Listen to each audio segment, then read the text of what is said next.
నమస్కారం. మనోజ్ఞమైన రూపం, మనోహరమైన లావణ్యం, మరులు రేకెత్తించే లాస్యం, మత్తెక్కించే సౌససూయగం. వెరసి ఆమె ఒక ప్రబంధ నాయకి, జగదేక సౌందర్య రాశి, చూపులు మరచుకోవడానికి కూడా అనుమతించని పడుచువైపు సుందరాంగి. అయితే ఆమె నిజంగా లేదు, కేవలం ఊహాసుందరి మాత్రమే.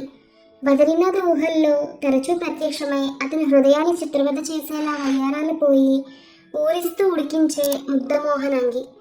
అమ్మాయి అంటే అలా ఉండాలని అతను ఊహ. అలాంటి ఒక అమ్మాయి ఎప్పటికైనా తనకు తారసపడాలని, ఆమె తనని ఇష్టపడాలని, కాదు తనని గాఢంగా ఆరాధించాలని అతని ఆశ.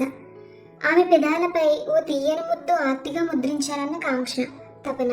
కానీ అంతలోకే నిర్వేదపు నిట్టూర్పుతో కూడిన నిరాశ.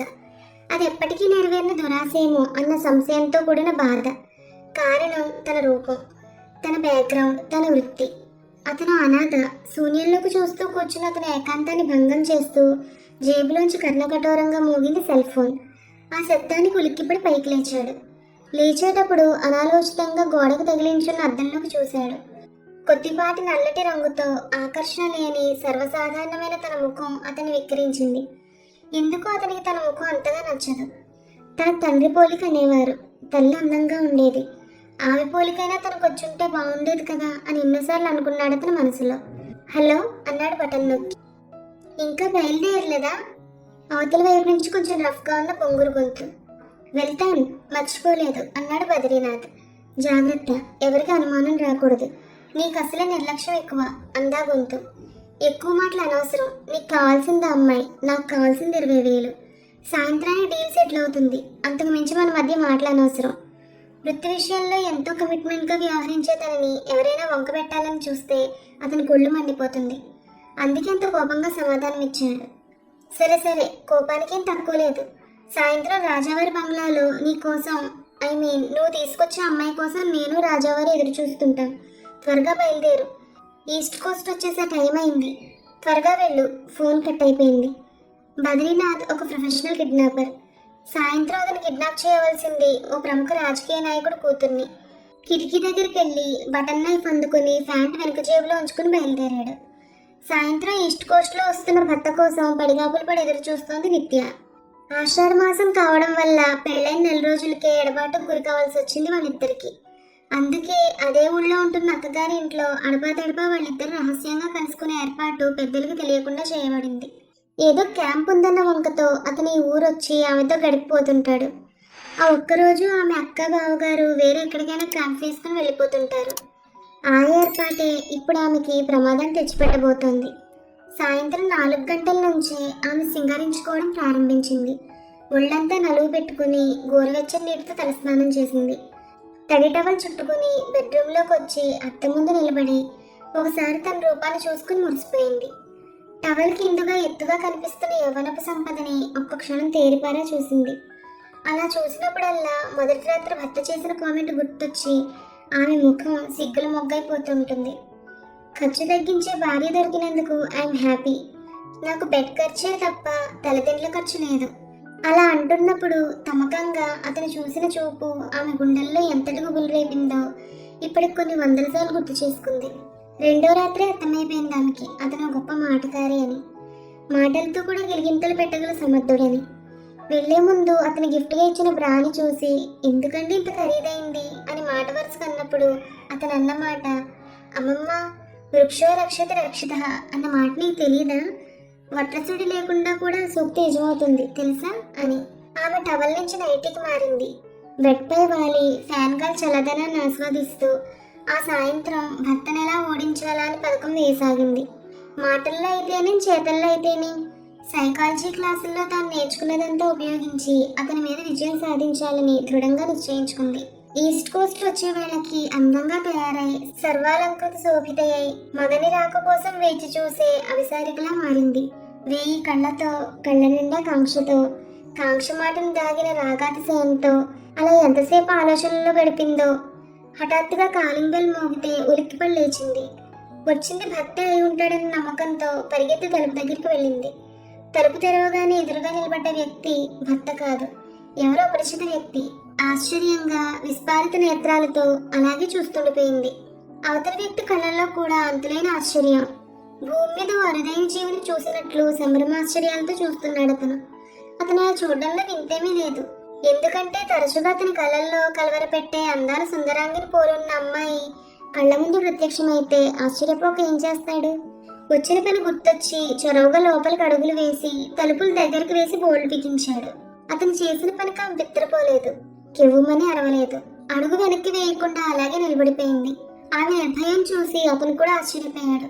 జేబులోంచి బటన్ నైఫ్ తీసి పదునైన అంచున ఆమె కంఠానికి ఆనించి ఒక చేత్తో ఆమె జబ్బను ఒడిసి పట్టుకున్నాడు.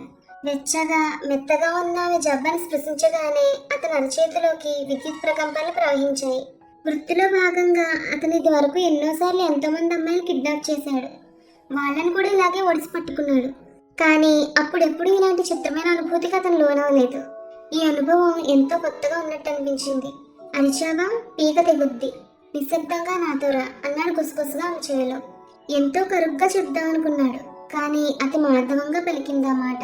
అప్పుడు కూడా ఆమె అరవలేదు, విడిపించుకోవడానికి గింజుకోలేదు. కళ్ళలో అసలు ఎలాంటి భయమూ లేదు. పీక మీద ఉన్న కత్తి వైపే కంటి చివరి నుంచి చూడసాగింది. ఆమె ధోరణి అతనికి వింతగా తోచింది. ఇది కూడా అతనికి ఎప్పుడూ ఎదురుగానే అనుభవమే. నిశ్శబ్దంగా అతనితో పాటు నడిచింది. అతను తలుపు తెరిచి బయట పార్క్ చేసి ఉంచిన కారు ముందు సీట్లోకి ఆమెను తోసి వేరే వైపు నుంచి అతను డ్రైవర్ సీట్లోకి చేరి కారును ముందుకు పోనిచ్చాడు. ఇంత సునాయాసంగా, ఇంత నిశ్శబ్దంగా పని సజావుగా జరిగిపోతుందని అతను ఊహించలేదు. కారు నడుపుతూనే ఆమె వైపు వారగా చూశాడు. ఆమె ఎటో బయటకు చూస్తూ ఉంది. ఈమె ఖచ్చితంగా రోజు తన ఊహల్లో కదలాడే సుందరాంగే. కానీ ఇదెలా సాధ్యం? కథల్లోనే సాధ్యమయ్యే సన్నివేశం ఇప్పుడు నిజంగా ఎలా జరిగింది? కొంపతీసి తనకు కలగండం లేదు కదా అనుకున్నాడు. రివ్వున చల్లగాలికి చీర కదిలినప్పుడు కనిపించే ఆమె నడుము మడతల మీద చూపుడు వేలుతో తాకాలన్న కోరికని బలవంతంగా నిగ్రహించుకుంటూ, నీకు భయం వేయడం లేదా? నేను నిన్ను కిడ్నాప్ చేస్తున్నాను అన్నాడు నిశ్శబ్దాన్ని భగ్నం చేస్తూ. ఆమె అలవోకగా తల తిప్పి చూసింది, చిన్నగా నవ్వింది. కోటి దారాలు తడుక్కుమంటే ఆకాశం గుండె చెల్లుమన్నట్టయింది. మగవాళ్ళు ఇప్పుడు మగవారిని చిరునవ్వులతోనే గెలవాలని ఎక్కడో విన్న పాట గుర్తొచ్చింది అతనికి. ఎంత తీసుకున్నావు నన్ను కిడ్నాప్ చేయడానికి? నీకు చెప్పాల్సిన అవసరం నాకు లేదు, కానీ నువ్వు నాకు బాగా నచ్చావు. నీ అంత అందమైన అమ్మాయిని ఇంత దగ్గర నుండి చూడటం ఇదే మొదటిసారి, అందుకే చెప్తున్నాను 20,000 అన్నాడు. ఓస్, నా ధర అంతేనా? పెదవి విరిచేస్తూ ఉంది. నీ ధర నీకు తెలియదు. నిన్ను కిడ్నాప్ చేయడం ద్వారా ఎలక్షన్లో ఒక నామినేషన్ విరమించుకోబడుతుంది. మరొక ఏకగ్రీవంగా మంత్రి పదవికి ఎన్నికవుతారు. అంత ఖరీదైన దానివి నువ్వు. నేను తీసుకునే 20,000 నేను ఇంటించి బయటపడేయడానికే అన్నాడు. చాలా అల్ప సంతోషం అనుకుంటాను అన్నది ఓరకంట చూస్తూ. చివుక్కుని తల తిప్పి చూశాడు ఆమె వైపు. కళ్ళల్లో కనబడి చిలిపితనం. ఆ మాటలు అతనికి అభ్యంతరకరమైన ఎన్నో అర్థాలు తోచాయి. అవకాశం ఉండి చేయకుండా వదిలేస్తున్న ఎన్నో పనుల్ని ఆమె గుర్తు చేస్తున్నట్టుగా అనిపించింది అతనికి. నిన్ను కిడ్నాప్ చేస్తున్నాను, మధ్యలో నిన్నేం చేసినా నన్ను అడిగేవాడు లేడు అన్నాడు. తానేమీ చేత కాక ఆమె వదిలేస్తున్నట్లు ఆమె అనుకోకూడదని అతని తాపత్రయం. అతను అలా అనడానికి కారణం ఉంది.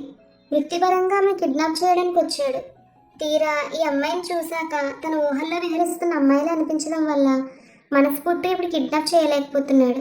చూస్తూ చూస్తూ తన చేతులతో తానే తన సొంత ఆస్తిని పరాయి వాళ్ళకి అప్పగిస్తున్నట్లు అనిపించసాగింది అతనికి. అందుకే లోపల మదనపడుతున్నాడు. ఇంకొకరి కింద పనిచేసే కిరాయి కిడ్నాపర్వి, నువ్వు నన్నేం చేయగలవు? అలా చేస్తే వాళ్ళు నేను బ్రతకనీయరని నీకు తెలుసు అన్నది నిత్య. ఇదే మంచి అదనని అతనికి తోచింది. ఆమె స్పర్శ కోసం పరితపిస్తున్న అతనికి వచ్చిన అవకాశాన్ని వదులుకోవాలనిపించలేదు. వెంటనే కారు సడన్ బ్రేక్ తో ఆఫ్ చేసి ఆమె భుజాన్ని తనివి తీరా వడిసి పట్టుకున్నాడు. మరో చేత్తో ఆమె తలని బలంగా ముందుకు లాక్కొని తన పెదాలను ఆమె పెదాలకు అంగుళం కన్నా దగ్గరికి చేర్చి, ఎందుకు చేయలేను?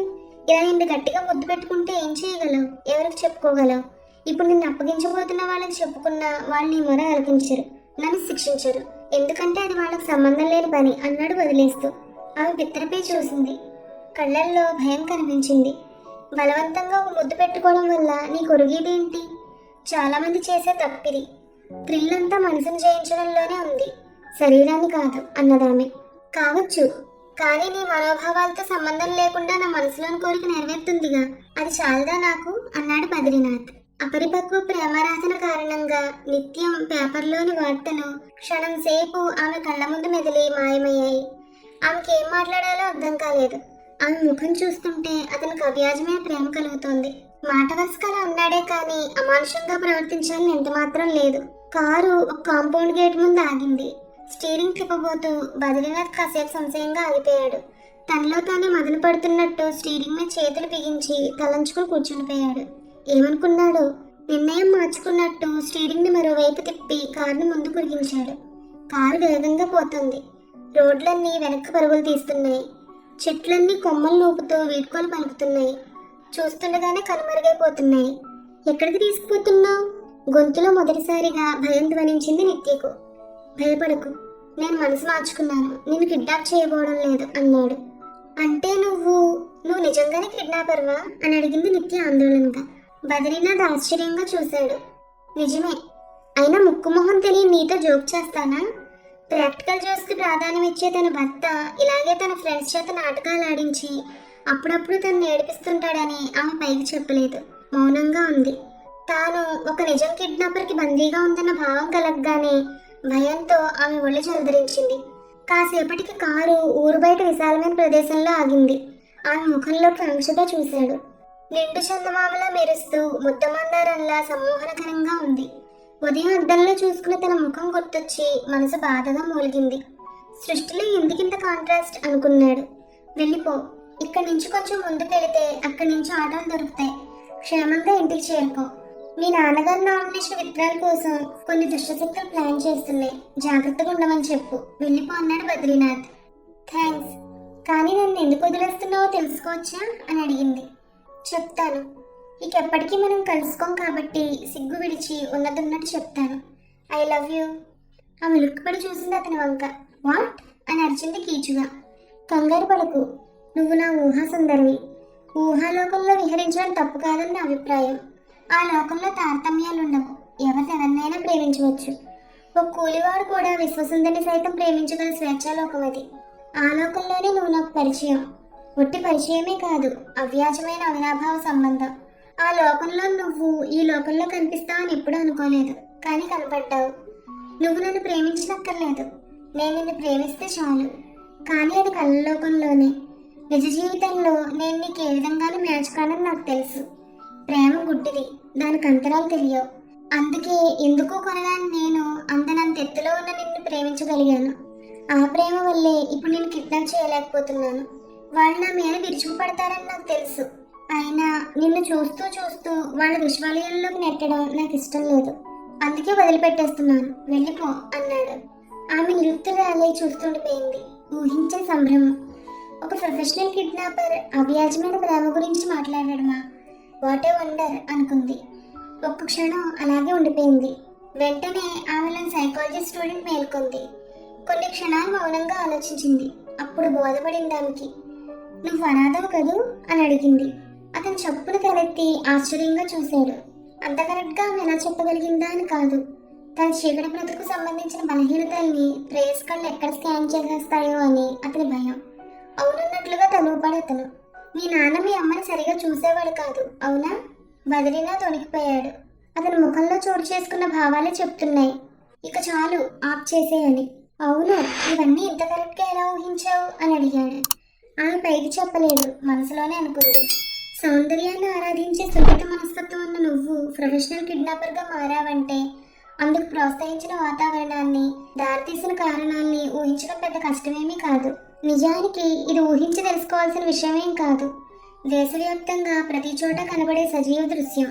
కుటుంబంలో ప్రేమ విలువ తెలుసుకోలేని మూర్ఖులు ప్రతి క్షణం ఒక రోడ్ సైడ్ రూమియోనో, రౌడీషర్లను, మర్డరర్ను తయారు చేసి దేశం మీద వదులుతున్నారు. నువ్వు అలా తయారైన వాడివే. ఆమె మౌనంగా ఉండడం చూసి అతను కారెక్కడానికి కదలిపోయాడు. ఆగు అన్నదామె. అతను ఆగిపోయి ఏమిటన్నట్టు చూశాడు. నేనంటే నీకు అంత ప్రేమ? చెప్పలేనంత అన్నాడు. ఇందాక బలవంతంగా ముద్దు పెట్టుకోపోయావే, ఒకవేళ నేను ఒప్పుకుంటే ముద్దు పెట్టుకుంటావా? గుండాగినంత పని అయింది. ఇది అతను ఊహించలేని విషయం. విస్మయంగా చూశాడు. ఒకవేళ తను ఆట పట్టించడానికి అంటున్నదేమో అనుకున్నాడు. నేను సీరియస్గానే చెప్తున్నాను. నీకు అభ్యంతరం లేకపోతే నేను రెడీ. కానీ ఒక్క షరతు. ఇకపైన ఏ ఒక్కరిని నువ్వు కిడ్నాప్ చేయకూడదు. కిడ్నాపే కాదు, అలాంటి పనులేవి చేయకూడదు. ఓకే అంటే నేను రెడీ అన్నది. అతను నమ్మశక్యం కానట్టు చూశాడు. సరేనన్నట్టు తల స్పష్టంగా ఆడించాడు. ఆమె అతని దగ్గరికి చేరింది. అతనిలో సంశయం ఇంకా పోలేదు. కళలు నిజం కావడం అనేది కూడా సాధారణంగా కళ్ళలోనే సాధ్యమవుతుంది. అలాంటిది ఇదేంటి, ఒక సాకార స్వప్నం అక్షర సత్యమే రూపుదాల్చబోతోంది. ఇది నిజంగా నిజమేనా అనుకున్నాడు. ట్రాన్స్ ఉన్నవాడిలా ఆమె 2 చేతులతోనూ పొదివి పట్టుకున్నాడు. తన్మయంగా దగ్గరకు లాక్కున్నాడు. ఇష్టసఖి గాఢ పరిశ్రమంలో దొరికే మధురిమ మరికొద్ది క్షణాల్లోనే అతనికి అనుభవంలోకి రానుంది. అతను ఆర్తిగా ఆమె అల్లుకుపోయాడు. 2 చేతులతోనూ ఆమె చెంపల్ని స్పృశించి పొదివి పట్టుకుని తన ముఖాన్ని ఆమె ముఖానికి దగ్గరగా జరిపాడు. తేనెలూరి ఆమె పెదాల్ని తన పెదాలతో అందుకోబోయాడు. ఆమె ప్రతిఘటించలేదు. కళ్ళు మూసుకుంది. తన్మయత్వంతో కాదు, భర్తకి మనసులోనే క్షమాపణ చెప్పుకోవడానికి. హఠాత్తుగా అతను ఆమెను వదిలేశాడు. ఆమె ఆశ్చర్యంగా చూసింది. ప్లీజ్ వెళ్ళిపో, ఇక్కడ ఎక్కువసేపు ఉండొద్దు, దయచేసి వెళ్ళిపో అన్నాడు ఆమెను దూరంగా తోసేస్తూ. ఏ, ఇచ్చిన మాట మీద నిలబడలేనేమో అని భయమా అని అడిగింది కటువుగా. కాదు, నేను నువ్వు చెప్పినట్లే కిడ్నాప్లు మానేస్తాను, నీ మీద ఒట్టు, గౌరవంగా బ్రతుకుతాను. కానీ నువ్వు వెళ్ళిపో, ఇంకెప్పుడు నాకు కనబడవద్దు ప్లీజ్ అంటూనే మరో మాటకు ఆస్కారం లేకుండా వడివడిగా అడుగులేసుకుంటూ అతను కారుకి వెళ్ళిపోయాడు. ఆమె చిత్తరువులా నిలబడిపోయింది. అతను ఎందుకంత అస్థిమితంగా అయిపోయాడో అర్థం చేసుకోలేకపోయింది. మనసు పలికే మోగరోజున వినే శక్తి కనుక మరో మనసుకుంటే కారులో వెళ్ళిపోతూ అతను అనుకున్న మాట ఆమె మనసుకు స్పష్టంగా వినిపించి ఉండేది. నేను నిన్ను ప్రేమిస్తున్నాను డియర్, కానీ నువ్వు నన్ను ఎప్పటికీ ప్రేమించలేవు. ఇప్పుడు నువ్వు ఇస్తానన్న ముద్దు ప్రేమతో కాదని నాకు తెలుసు. భవిష్యత్తులో జరగబోయే ఒక్క కిరాతగాన్నైనా అడ్డుకోవడానికి నువ్వు తీసుకున్న నిర్ణయం అన్న సంగతి నాకు తెలుసు. దారి తప్పిన ఒక దీనుండి సక్రమమైన మార్గంలో పెట్టడానికి ఓ ముద్దు పెడితేనే అని నువ్వు జాలితో చేస్తున్న త్యాగం అన్న సంగతి తెలియనంత మూర్ఖుణ్ణి కాను. నన్ను మంచివాడిగా మార్చే ప్రయత్నంలో నువ్వింత పెద్ద త్యాగం చేసి అంతులేని శోభకు గురవడం నాకు ఇష్టం లేదు. ఎందుకంటే నువ్వు నా ప్రేయసివి. ఊహాలోకంలోనే అయినా నువ్వే నా ప్రేమ సామ్రాజ్ఞివి. ఎప్పటికీ నువ్వు ఆనందంగానే ఉండాలి. Good bye. East Coast train వస్తుందని గుర్తొచ్చి వడివడిగా అక్కడి నుంచి కదిలింది నిత్య. Please like, share, subscribe to our channel.